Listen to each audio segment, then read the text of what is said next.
Facebook has long overplayed its cards as the global social media leader. Over the past 5 years, Zuckerberg has taken a consistently nonchalant attitude in public towards issues like online privacy, misinformation, and political manipulation. I know that we don't exactly have the strongest reputation on privacy right now, to put it lightly.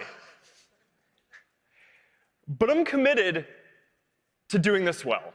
We know that we did not do a good enough job protecting people's data. I'm really sorry for that, and Mark's really sorry. We know that we did not do a good enough job protecting people's data, and I'm really sorry for that, and Mark's really sorry for that. Do you feel like it's a backlash, or do you feel like you're violating people's privacy? Do you feel like you're adequately portrayed as a... Because I want to wonder about the person who actually created this thing. Yeah, I mean, a lot of stuff happened along the way. I think, there were real learning points and turning points along the way in terms of building things. It really went from this position very early on, where we were just in this college dorm room, to we moved out to California. It was a few friends and me, and it just kind of had this project feel for a while. And there was this real turning point when companies started trying to buy the company for a huge amount of money. And I had to kind of get my friends together, and we had to decide what was it that we really cared about and what was it that we wanted to do. And we decided not to take those offers. And right. To me, a lot of that decision was that what we wanted to do and what we wanted to spend a big part of our lives doing was just continuing to push and kind of build products that help people share information, right. build products that help people stay connected. And that's really what we're spending our time doing. And I think there's just been a lot of space between that early stuff and where we are now. If I knew what I knew now then I hope I wouldn't have made those mistakes. But I can't go back and change the past. I can only do what we think is the right thing going forward. So, before we move off this privacy thing, and I thought that was a fascinating It's answer. okay. You want to take off the hoodie? I never take off the hood. I know you don't. What's with that? There's a group of women in the audience that wish you would. And... No. Girls? Whoa. Even governments have noticed and attempted to hold Facebook accountable. And while viral clips of Zuckerberg being roasted at congressional hearings are funny and seem damaging to the company's image, the reality is Facebook just doesn't give a shit. Something that we call Watch Party, which lets you watch video and chat with your friends. So, let's say that your friend is testifying in Congress. For example. Facebook knows that at the very least they'll get a tongue lashing on C-SPAN and at most a slap on the wrist fine from the SEC. Then they'll go back to doing things as usual. There's no threat from any government, not while politicians can barely understand how to use their iPhones or when to remove their credit card from the reader. Facebook knows that no matter how much you might hate them, you're stuck with their products. Whether you're scrolling through Instagram, chatting on Messenger, checking WhatsApp, browsing on Marketplace, Facebook plays a core part in people's lives online. And if you're a business that's looking to reach consumers online, Facebook is still the holy grail. You can put together an image and text and have an effective advertisement running in half a day to your target demographic with just a few bucks. From an R&D perspective, Facebook has tried many things to deepen its moat. The company has introduced new products like Facebook Gaming to compete with Twitch, Groups to compete with Reddit, Marketplace to compete with Craigslist, Messenger to compete with business landlines, Games to compete with Snapchat, and Shops to compete with Shopify. Many of these bets just haven't worked. Facebook Gaming is basically forgotten and has always been stuck as a distant third place when it comes to streaming, and that's even when Mixer was still alive. Marketplace has solid traction, but it's also inevitably become this hotbed where thieves sell stolen goods, dropshippers run rampant, and escorts list their services. Shops is unproven, and games fail to get any traction even after Messenger tried to force that relevance onto its users. And there's Oculus. While VR has made strides, the overall ecosystem, adoption, and technology behind virtual reality still remains really young and niche. Having a 2-pound brick strapped to your face is still not exactly how most people would define fun. Almost none of my friends post on Facebook anymore. The dynamic is totally different now than compared to when I was in high school. In high school, if you didn't post on Facebook, that was like social suicide. These days, the only time someone really posts on Facebook is if they have some big life update or if they're raising money for a GoFundMe. On the other hand, Instagram also feels like it's gotten worse. Instagram feeds are packed with influencer spam, affiliate marketing, softcore porn, and advertisements. And despite this, I've always personally remained very optimistic on Facebook's growth. Even though its products feel stale and have lost a lot of social significance, Facebook is still an essential part of one's online identity.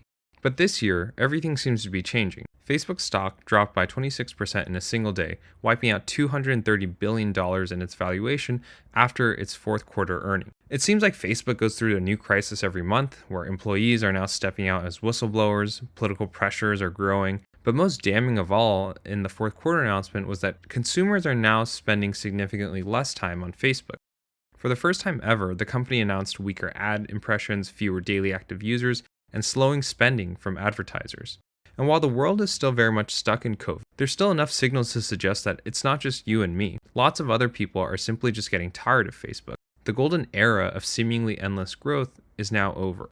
Facebook in a single month has gone through a complete rebranding and is now pounding the drum for a flashy new vision about metaverses, digital frontiers, and innovation. These are all things that companies only really do when they feel like they have no other choice. So, what is Facebook's new strategy to combat this slowing growth, and why exactly does Zuckerberg think the future growth lies in the metaverse? Facebook's target audience is young adults between the ages of 18 and 29. Now, this audience is the early majority like me who grew up with Facebook and have been its most loyal customer base. Zuckerberg recently admitted in the fourth quarter earnings call that in the past 10 years, Facebook has broadened so much in the name of growth that their focus has become diluted. The company was so preoccupied with trying to serve everyone that they really stopped optimizing their products for young adults. And now those same young adults are now active on TikTok, YouTube, Snapchat, basically everywhere but Facebook. Facebook believes that the way to win back young adults is through short-form video. Any video that's under 15 seconds or is shot vertically is what they consider a short-form video.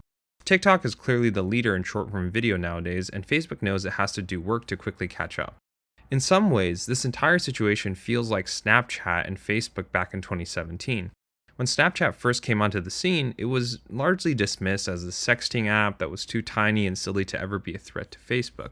But then, teenagers began flocking to Snapchat, and teenagers were a huge fan of the disappearing, short-lived messaging, the geo filters, the face filters, and the video sharing that Snapchat had to offer. The biggest feature was probably Snapchat Stories, which let you post photos and videos that disappeared after 24 hours, and Snapchat Stories became all the rage. Advertisers began to notice the popularity of Snapchat and began moving their budget from Facebook to Snapchat. Now, Facebook reacted really aggressively at the time. They copied Snapchat Stories and added stories everywhere they could in Facebook, Messenger, WhatsApp, and Instagram. Instagram Stories became a massive success. Just 2 months after its launch, it had 100 million daily active users. By June of 2017, Instagram Stories had hit 250 million daily active users, and Snapchat only had 166 million daily active users. Fast forward to today, Instagram Stories are irreplaceable. It's one of Facebook's most used and successful features of all times, and Snapchat Stories is still around as the first mover, but its usage is really nowhere near the popularity of Instagram's. So Facebook knows that they have this proven muscle and playbook when it comes to copying the competition. But TikTok's current momentum, their funding, their mainstream appeal, along with the content creators, are really nothing like Snapchat.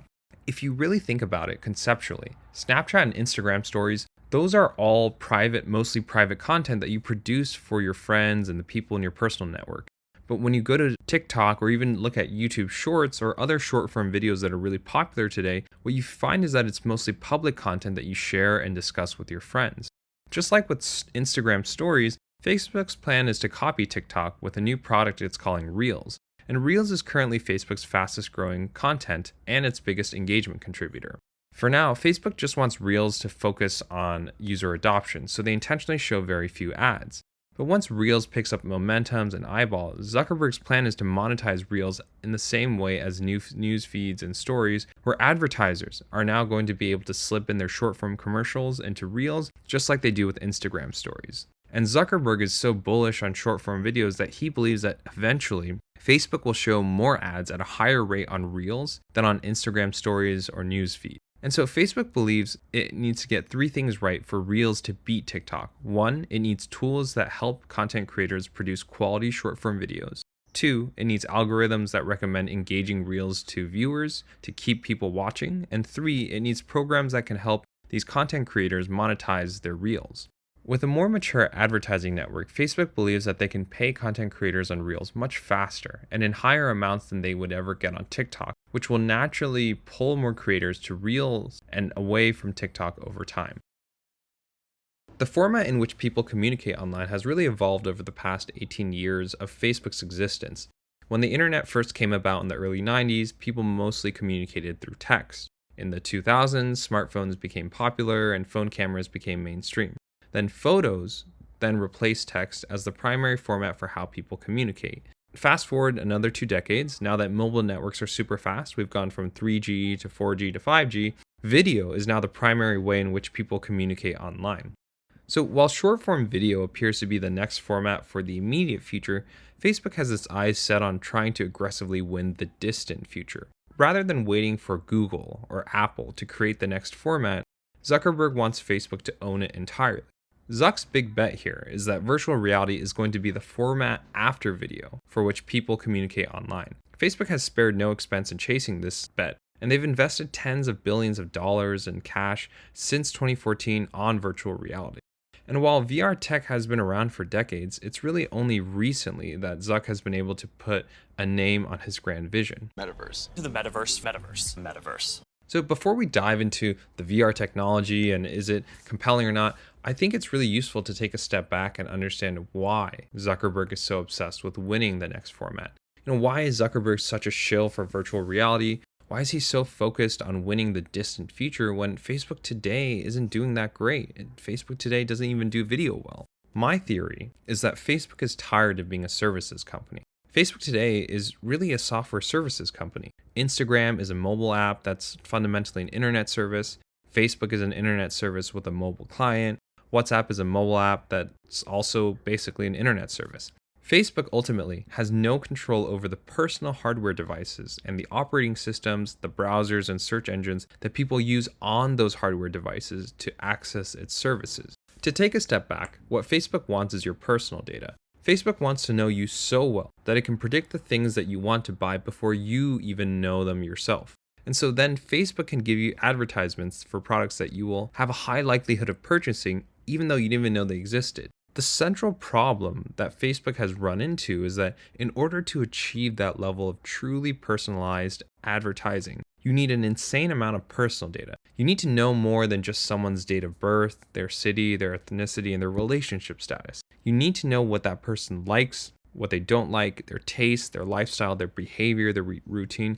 Basically, you need to know that person better than that person knows themselves. The problem is the personal device manufacturers, the iPhones, the Androids, the MacBooks, the laptop companies. The problem is all these personal device manufacturers, they don't like that. Apple doesn't appreciate that Facebook is trying to collect more data on iPhone users than Apple is trying to collect themselves. And Google doesn't appreciate it either that Facebook is always trying to get to a place where they know more about Android users than even Google would ever know themselves. And so Apple and Google both believe that users are entitled to some degree of privacy. But don't get me wrong here. I don't believe for a second that Apple or Google are privacy white knights. These are both still advertising companies. Google is certainly more so than Apple. Both of these companies, Google and Apple, admittedly hoard plenty of user data as well, but they have limits. Apple and Google both believe in giving users just enough privacy that keeps those users comfortable coming back to using the Google search engine, watching videos on YouTube, and buying new iPhones and Androids. If Apple users found out that Facebook was just selling their data wholesale, that would have a pretty dramatic impact on the market of people who would want to buy iPhones. And so Apple and Google here are watching their own backyard first. They're first making sure that their own bottom line is taken care of before they could let someone else like Facebook have a seat at the table. But Facebook is the total opposite of Google and Apple. They don't have anything to lose because Facebook doesn't have any personal hardware devices. So Facebook's the opposite. They would rather have no privacy at all. And the personal data that Facebook is aggressively looking to collect on each individual truthfully goes beyond what most people would be comfortable with. And because Facebook constantly refuses to respect the privacy agreements and actively has been caught investing in engineers to try to find ways around privacy policies, the personal device manufacturers like Google and Apple have begun drawing the boundary for Zuckerberg. Tim Cook in particular decided he had enough, and he gave Facebook the biggest middle finger with iOS 14. With iOS 14, iPhone users can now, in one finger tap, permanently prevent Facebook or any other company from tracking their in-app activity. So for users who choose to disable app tracking, Facebook can now no longer track those users properly, which then ruins their ad targeting accuracy, which ultimately leads to the wrong advertisements shown to the wrong audience. For example, lipstick ads that are meant to target young women might end up showing up in older men's news feeds. Unpersonalized ads are kind of like the bane for Facebook. They're trying to move away from those shitty billboards that you see on the highway that are asking for things that you don't really want, that are promoting services that you don't really need. When you drive on the highway and you see all those crappy billboards from all those cheap, scammy lawyers, you just tune them out. You don't actually pay attention to it. In Facebook's world, that means fewer clicks, which leads to lower ROI and inevitably lower ad spend. Advertisers are going to spend less money on Facebook if they know that their money is not giving them the results that they want, if their ads are ultimately getting shown to the wrong people, and that's less money in Facebook's pocket. So iOS 14 has done massive damage to Facebook's operation. The company is currently undertaking this massive multi-year effort to rebuild its advertising infrastructure, and they're reworking their targeting and optimization systems to be able to function with less data. To suddenly go from having this exact, precise, accurate personal data to now suddenly having to rely on this imprecise, this aggregated, this anonymized data is a massive change for Facebook. The accuracy and effectiveness of Facebook's advertisements dramatically decreased, with the company reporting a $10 billion decrease in profit just due to iOS 14 changes alone. This is why Zuckerberg is pushing so hard for the metaverse. It's this virtual reality world that would run on hardware and software that Facebook entirely owns. Facebook is too smart to try and compete with Google and Apple to create the next search engine or the next iPhone or the next web browser. The smartphone is just a personal device that Facebook knows it'll never be able to win. Pretend that you're Zuckerberg, you're this lizard man. You look around at all the personal devices that people use today to see where you can maybe compete. It's actually kind of depressing. You look at the OS, you look at gaming consoles, Microsoft, Sony, Nintendo dominate that space. You look at search, you look at video, you look at web browsing, that's owned by YouTube. You look at smartwatches, headphones, laptops, that's owned by Apple. So when you start looking at the personal devices that people have today, you don't really have a place to compete. So then you start looking at the personal devices that people don't have today, but might one day have in the future. So virtual reality fits that bill perfectly for Facebook. It's this personal hardware device that maybe one day people in the future will eventually use like smartphones. No one knows if that's true, but objectively for Facebook, that's a better bet than trying to compete for scraps with entrenched winners for personal hardware devices that they'll never be able to win in the immediate future. Facebook wants to own its own hardware, software, and ecosystem. Zuckerberg doesn't want his future of Facebook to be another app in someone else's app store. He wants to be the app store. And so by owning its own hardware and software, Facebook can have its own ecosystem. Facebook can control its own app store. Facebook can have this fully controlled environment where they set their own rules and policies around privacy and content. No more iOS 14, no more having to play nice with Apple or Google or Microsoft. Facebook will be able to call its own shots and collect as much data as it wants from its users that are on their hardware and software. No one would ever be able to stop them. And so Zuckerberg's bet here is that virtual reality will succeed video and mobile internet. This metaverse, in his mind, will unlock this large ecosystem where people buy and sell digital goods that exist only in their virtual worlds. But first, before you get to the end state, you have to first populate this metaverse with real people. And Facebook is doing that with Oculus. So every year they're proactively doing their best to release cheaper, newer, lighter, slimmer headsets to try to make virtual reality accessible for everyone. But Facebook knows that the public is still a long ways off. Not everyone is really sold on the technology. The company continues to spend millions of dollars every year running these glorious marketing campaigns, hosting free Oculus booths to try to evangelize virtual reality. With the metaverse vision that's now been officially communicated to investors, to the public, to its users, we should expect that Facebook is only going to ramp up the evangelism around virtual reality even more in the coming years. Facebook has also recently partnered with Luxottica to launch smart glasses as another way to achieve faster adoption. Virtual reality is the foundational hardware piece that Facebook is trying to win. It wants to get its VR headsets in the hands of as many people as possible. And if virtual reality is too much of a leap for the broad public, then maybe it's AR hardware like those smart glasses. Virtual reality or augmented reality Doesn't matter. As long as those hardware devices are owned by Facebook, it's a win for Zuckerberg.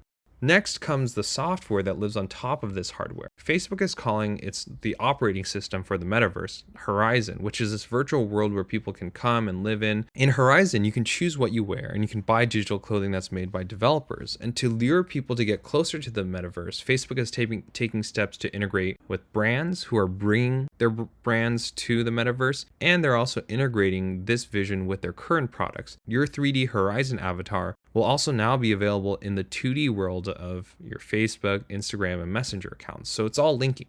As ridiculous as the metaverse sounds and as unlikable as Zuckerberg is as a public figure, the reality is the VR vision for Facebook is a true business play. This isn't a case of Elon Musk where it's some tech billionaire that's too bored on Earth, dreaming of some dystopian future that they can control because they have more money than time. Instead, Metaverse is actually really just a company that's trying to protect its advertising future from Google and Apple before it's all too late.